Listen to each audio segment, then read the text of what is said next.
My name is Paige Afton. I'm 32 years old. 3 days ago, I sat in a lawyer's office, read one piece of paper, and laughed so hard the attorney stopped writing and asked if I needed water. My parents had not spoken to me in 2 years. No birthday cards. No holiday texts. Nothing. Then suddenly, a lawyer sent me one document. They wanted my signature so they could sell my grandfather's lake house. The only place that had ever truly felt like home. That paper was supposed to take something from me. Instead, it gave me something my family never had. Proof that someone believed I was worth protecting. Before I tell you what happened, take a second to like and subscribe if you enjoy stories like this. And tell me where you're listening from. Now let me take you back to the Christmas dinner that destroyed my family. I grew up outside Knoxville, Tennessee, in a small town where everyone knew everybody. My father, Gerald Afton, managed the local bank. He wore pressed shirts to church and shook hands like he was running for office. My mother, Diane, led Bible study groups and organized church dinners. From the outside, we looked like the perfect family. Then there was my younger sister Meredith. She was 3 years younger than me and always came first. Meredith got piano lessons. I got, maybe next year. Meredith got a car for her 16th birthday. I got a bus pass. Meredith had the big bedroom because she needed space. I slept beside the laundry room and learned to ignore the sound of the washing machine at midnight. My parents never screamed at me. They never hit me. That almost made it harder. They just treated me like the child who needed less. Whenever I questioned it, my father always said the same thing. Meredith needs more help. You're the strong one, Paige. I believed him. For years, I wore strong like a medal. I worked double shifts at a diner during high school. I bought my own prom dress. I paid for my own books. It took me years to realize what strong really meant to him. It meant low maintenance. It meant she won't complain. It meant she can survive without us. I was the first person in my family to graduate college. I earned a degree in accounting while working 25 hours a week at a tax office. For 4 years, my life was alarms before sunrise, classes all day, work at night. No help. No cosigner. Just me. My parents promised they'd come to graduation. My mother even picked out her outfit. I saved 4 seats. 2 for my parents. 1 for Meredith. 1 for Grandpa Howard. Howard Afton was the only person in my family who never treated me like an afterthought. The morning of graduation, my father called. Something came up, he said. Meredith was moving into her apartment and needed help with furniture. I stood there in my dorm room holding my graduation clothes while my mother yelled in the background asking where the tape gun was. It's just a ceremony, she said. You already have the degree. I walked across that stage alone. Afterward, I sat among strangers taking my own graduation pictures with my phone balanced on a bench. That afternoon, Grandpa Howard called. I'm proud of you, Paige, he said. His voice sounded rough, like he was trying not to cry. Then he said something strange. And don't worry. I already took care of it. I thought he meant a graduation gift. I had no idea what he really meant. Not until 7 years later. I met Daniel Reeves when I was 26. He was rewiring the office building where I had just started working. I heard him singing Johnny Cash before I ever saw him. He was off-key. Completely committed. Daniel was an electrician who ran his own small business out of an old van. His hands were rough. His boots were worn. On our 3rd date, he brought me wildflowers from a gas station because the flower shop had already closed. I didn't want to show up empty-handed, he said. I loved him immediately. We got married 2 years later at the courthouse. Grandpa Howard had passed away by then. Every happy moment still felt smaller without him. My parents came to the wedding, but only briefly. A week later, during family dinner, my father looked across the table at Daniel. I thought you'd aim higher, Paige, he said calmly. An electrician? That's a downgrade. My mother stayed quiet. Meredith kept scrolling through her phone. Daniel didn't react. But on the drive home, he stared at the road and said softly, I don't need your father to respect my job. But he should respect you. I almost cut my family off right then. But I kept trying. Because part of me still hoped things would change. Then Christmas happened. 15 relatives packed into my parents' house. Music played. People laughed. Someone kept refilling sweet tea. Meredith pulled me into the kitchen. She needed $5,000. Again. She still hadn't paid back the last 2 loans. This time, she claimed it was for inventory for the boutique she wanted to open. I said no. Politely. Clearly. She walked back into the living room with tears in her eyes. My father stood up immediately. What kind of sister refuses to help family? He asked loudly. The whole room went silent. My aunt froze beside the punch bowl. My cousin Rachel stared at me with wide eyes. You've changed, Paige, my father said. Not for the better. Then my mother leaned toward my aunt and whispered just loud enough for everyone to hear. She's been like this since she married that man. I think she needs professional help. Nobody defended me. Nobody. I stood there feeling completely invisible. Then I grabbed my coat. Daniel was already waiting at the door with the car keys. And I walked out of that house for the last time. The silence afterward was strange. At first, it almost felt peaceful. No guilt. No family drama. No phone calls asking me to save Meredith from another bad decision. But silence also gives people space to rewrite the story. And my parents did exactly that. They told everyone I was unstable. They said Daniel was controlling me. My cousin Rachel called one day and carefully asked if I was okay. Your mom said you've been having episodes, she whispered. Episodes. I had never even seen a therapist. My mother invented the whole thing. My father even called my old boss to check on me. In a town that small, rumors spread fast. One by one, people stopped calling. Relatives stopped texting. Birthday messages disappeared. By spring, Rachel was the only family member who still spoke to me. Daniel and I moved 45 minutes away. Far enough to breathe. Close enough that I could still drive back if I ever wanted to. I got promoted to senior accountant. Daniel's business grew. We bought a small house with a porch and a backyard. It was quiet. It was peaceful. And every Christmas, I still stared at my phone wondering if someone would call. Nobody did. One night, I asked Daniel if I made the wrong choice. He didn't hesitate. You'll know if you're ready someday, he said. And if that day never comes, that's okay too. Once, I drove past Grandpa Howard's lake house. The paint was fading. The dock leaned slightly toward the water. I slowed down but never stopped. It hurt too much. Everything about that place reminded me of him. The smell of cedar. The old screen door. The chocolate milkshakes he bought me every Friday after school. 2 years passed. Then one Tuesday morning, a letter arrived. A law firm's return address. My name typed neatly on the front. The envelope sat on the kitchen counter for 2 days before I opened it. If you've ever cut contact with family and suddenly gotten a letter from them, you know the feeling.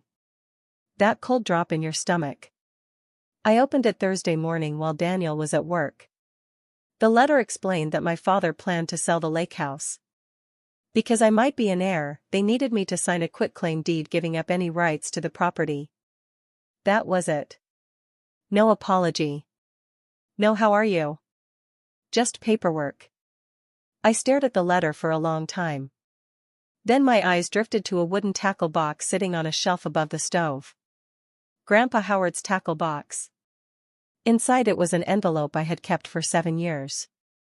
I found it after his funeral. The front said, 4-page. When you need it. I had never opened it. That night, I finally did. Inside were two things. The first was a legal document. An irrevocable trust. The property listed was the lake house. The sole beneficiary was me. Paige Afton. The second item was a handwritten letter from Grandpa Howard. Paige. I know your father. He means well, but he doesn't see straight when it comes to your sister. This house is yours. It's always been yours. Don't let anyone tell you otherwise. Grandpa H. I sat on the bedroom floor and cried. Not the kind of crying that destroys you. The kind that heals something. He saw everything. Before the Christmas dinner. Before I stopped answering calls. Before any of it. He knew. And he protected me anyway. When Daniel came home, he found me sitting on the floor surrounded by papers. He didn't speak. He just sat beside me. The next morning, I called the attorney listed on the trust. Mr. Calloway. The trust is valid, he confirmed immediately. Your father has no legal ownership of that property. Then I called the lawyer who sent me the quitclaim deed. I asked for a meeting. For the next 5 days, I prepared. Not emotionally. Like an accountant preparing for an audit. Every document organized. Every record checked. I verified county filings. I confirmed the trust existed before Grandpa Howard died. That meant the lake house never went through probate. My father had never owned it. He only assumed he did. The night before the meeting, Rachel called. Your dad's in trouble, she whispered. Meredith's boutique was failing.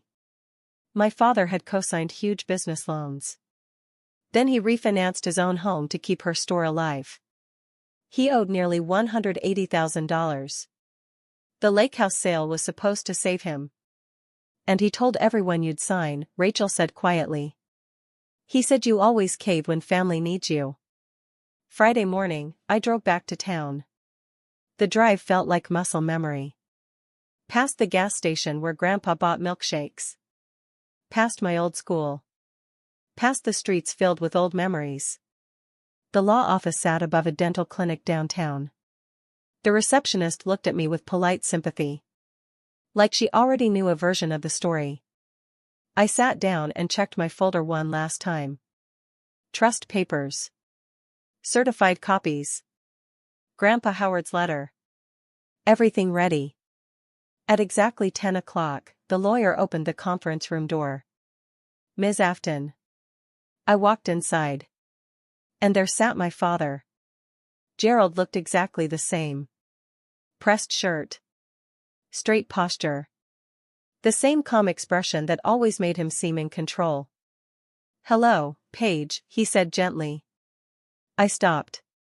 Then looked at the attorney. I thought this was a meeting with your office. Your father requested to attend, the lawyer explained. I sat across from Gerald. He smiled like we were discussing weekend plans. Let's handle this quickly, he said. Then he launched into his speech. The house was empty.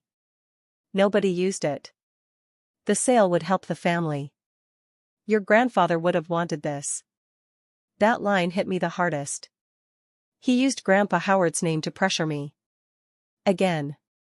The lawyer slid the quitclaim deed toward me. I read every word slowly. Then I looked up. You haven't asked how I'm doing, I said. My father blinked. What? This is the first contact in 2 years and it came from a lawyer.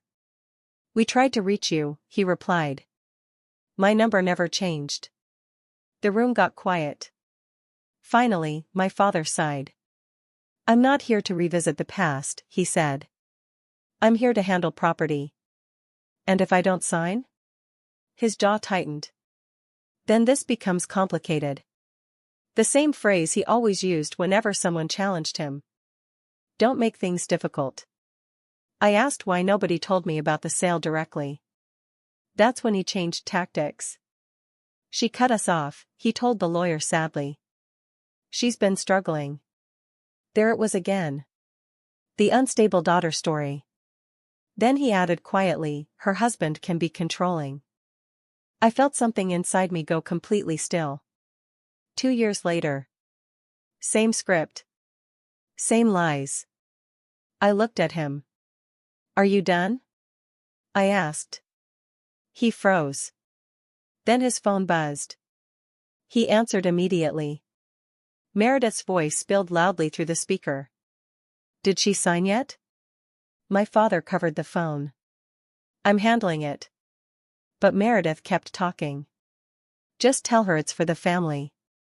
She always caves when you say that. The room went dead silent. My father ended the call. His face turned red. I repeated the words quietly. She always caves when you say that. The lawyer stopped writing. And suddenly, the whole performance cracked open. My father stood up. Sign the paper, Paige. I stayed calm. You told my husband he was a downgrade. That was a joke. It wasn't funny. He slammed both hands on the table. You hold grudges, he snapped. Your mother was right. You need help. The lawyer tried calming him down. Then my father threatened legal action. A judge will force you to sign. I looked at the lawyer. Can he do that? The lawyer hesitated. There are legal avenues. Okay, I interrupted. Then I reached into my bag. I pulled out the trust documents. And placed them on the table. The room changed instantly. This is an irrevocable trust created by Howard Afton, I said. The sole beneficiary is me. My father stared at the documents. What is this? The lawyer grabbed the papers immediately. He read page after page. Then removed his glasses slowly. And looked directly at my father. Were you aware of this trust? That can't be right, Gerald whispered. The lawyer pointed to the filing date. The property had been transferred years before Grandpa Howard died. That meant the lake house never belonged to my father. Ever. Where did you get this? Gerald asked. Grandpa Howard. He would never do this to me. I held his gaze. He didn't do it to you. He protected me. The lawyer called Mr. Calloway on speakerphone. Calloway confirmed everything. The trust was legal. The property belonged to the trust. I was the sole beneficiary.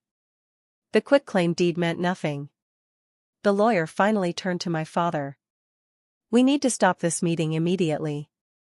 Then he added carefully, if you promised the buyer clear ownership of this property, you may have created a legal problem. That's when my father finally cracked. He sat down heavily. And for the first time in my life, he looked small. Not angry. Not powerful. Afraid. If I can't sell that house, he whispered, your mother and I could lose ours. The truth spilled out after that. The loans. The refinance. The debt. Everything. I listened quietly. Then I asked the question I'd carried my entire life. You risked everything for Meredith, I said. Did you ever once think about me? He opened his mouth. Nothing came out. Then he said something that almost broke my heart. He would have wanted us to stay a family. I answered softly. He would have wanted you to be a father to both your daughters. Nobody spoke after that. The lawyer gathered his papers. The meeting ended. As I reached the door, my father finally spoke again. Paige.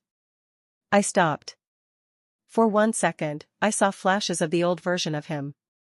The dad who taught me to ride a bike. The dad who carried me through the rain after I lost my shoe in the mud. That man existed once. He just disappeared somewhere along the way. You know my number, I said quietly. It never changed. Then I left. I sat in my car afterward with my hands on the steering wheel. I didn't feel victorious. Just exhausted. But it wasn't over. Instead of going home, my parents drove straight to the lake house. Rachel called me that evening. "Your mom, Dad, and Meredith are staying there," she said nervously. "They say it's still family property." I called Calloway immediately. He stayed calm. "They cannot legally occupy trust property," he explained. "If they refuse to leave, we file trespassing paperwork." I closed my eyes. I don't want my father arrested. Then hopefully he makes a smarter choice. Saturday morning, Meredith posted pictures online from the lake house. Family time at Grandpa's place. Some things are worth fighting for. In one photo, she sat in Grandpa Howard's green chair on the porch. The one he built himself. The one I helped sand when I was 10. I stared at that picture for a long time. Relatives flooded the comments. Nobody mentioned me. Nobody asked where I was. By Sunday, Calloway sent an official notice demanding they leave within 72 hours. Suddenly, this wasn't family drama anymore. It was legal. Monday morning, my mother called me. She sounded exhausted. "Please," she whispered. "This is tearing the family apart." I sat silently on the edge of my bed. Then I finally said what I should have said years ago. "This didn't start with the trust." My mother tried guilt instead. "Your grandfather would hate this. I have a letter from him saying otherwise." Silence. Then quietly, bitterly, she said, "You've changed." I looked at Daniel beside me. "I hope so," I replied. They left the lake house Monday afternoon. Just before the deadline. I waited another week before going there myself. When I finally arrived, the sky was gray and quiet. The front door was unlocked. Inside smelled like old pine and dust. My mother had cleaned the kitchen before leaving. Everything was neat. On the table sat one key. Beside it was a short note in my father's handwriting. "This was never about the money, Dad." I folded the note and slipped it into my pocket. Then I walked down to the dock. Grandpa Howard's chair still faced the water. I sat down slowly. The lake was completely still. For the first time in years, I felt calm. The financial damage hit my father hard after that. Without the lake house sale, Meredith's boutique collapsed. The business closed within months. My father sold his truck. Pulled money from retirement early. Lost years of savings. In a small town, everyone eventually learned the truth. The trust records were public. People started asking questions. Why didn't Gerald know about the trust? Why did Howard leave the house to Paige? And suddenly, the unstable daughter story stopped making sense. My father stopped attending community breakfasts. My mother stopped running Bible studies. People weren't whispering anymore. They were comparing facts. Meredith eventually texted me. "I'm sorry for what I said that day," she wrote. I didn't answer immediately. But I didn't delete the message either. Then relatives slowly started returning. My Aunt Linda called first. "I should have defended you at Christmas," she admitted quietly. Others followed. Not everybody. Some people still believed my parents. Others disappeared completely. I stopped chasing approval. People who wanted the truth found it. People who didn't stayed comfortable in the lie. And finally, that stopped hurting. Daniel and I began fixing up the lake house together. Fresh stain on the dock. New screens on the porch. New wiring inside. One afternoon, I found Grandpa Howard's woodworking tools hanging neatly in the garage. Exactly where he left them. Then I found an old box of photographs. One picture showed 6-year-old me holding a fish almost bigger than my arm. Grandpa Howard stood behind me laughing. I stared at that picture for a long time. That's when I finally understood. He didn't just leave me property. He left me proof. Proof that somebody saw me clearly. Not as the strong one. Not as the easy child. Not as the daughter who needed less. Just Paige. Someone worth protecting. I framed the picture and hung it in the kitchen. A month after the meeting, I wrote a letter to my parents. Not through lawyers. Not through Rachel. Just me. I told them the lake house would stay in the trust. I told them I would not sell it. And then I wrote the most important thing. If we ever rebuild this relationship, it starts with honesty. It starts with you seeing me. Not as the strong one. Not as the daughter who can survive without love. But as your daughter. My door is open. But only if you come through it as parents, not people looking for something from me. I mailed the letter. And for the first time in my life, I didn't wait for approval afterward. Daniel read the letter before I sent it. Then he smiled softly. That sounds exactly like you. I used to think boundaries were walls. Something angry people built to keep others out. Now I think boundaries are doors. You decide who gets to walk through. And you stop leaving them open for people who only visit when they need something. One Friday afternoon, I sat on the dock holding Grandpa Howard's old fishing rod. The lake was calm. Daniel was inside making coffee. The breeze smelled like cedar and grass. I hadn't caught a single fish all day. I didn't care. Sometimes I still talked to Grandpa Howard in my head. Like he just stepped out of the room for a minute. I looked across the water and smiled. Thank you, I whispered. Because now I finally understood what he meant all those years ago. I already took care of it. My name is Paige Afton. I'm 32 years old. 2 years ago, my parents sent me one legal document. But that document didn't give me anything new. It only reminded me that someone had already decided I was worth protecting. And in the end, that changed everything. If you made it this far, thank you. This story was never about revenge. It was about finally understanding your worth, even when the people closest to you refused to see it. So let me ask you something. If you could write one letter to someone who underestimated you, what would it say? Tell me in the comments. And if you enjoyed this story, subscribe for more like it. I'll see you in the next one.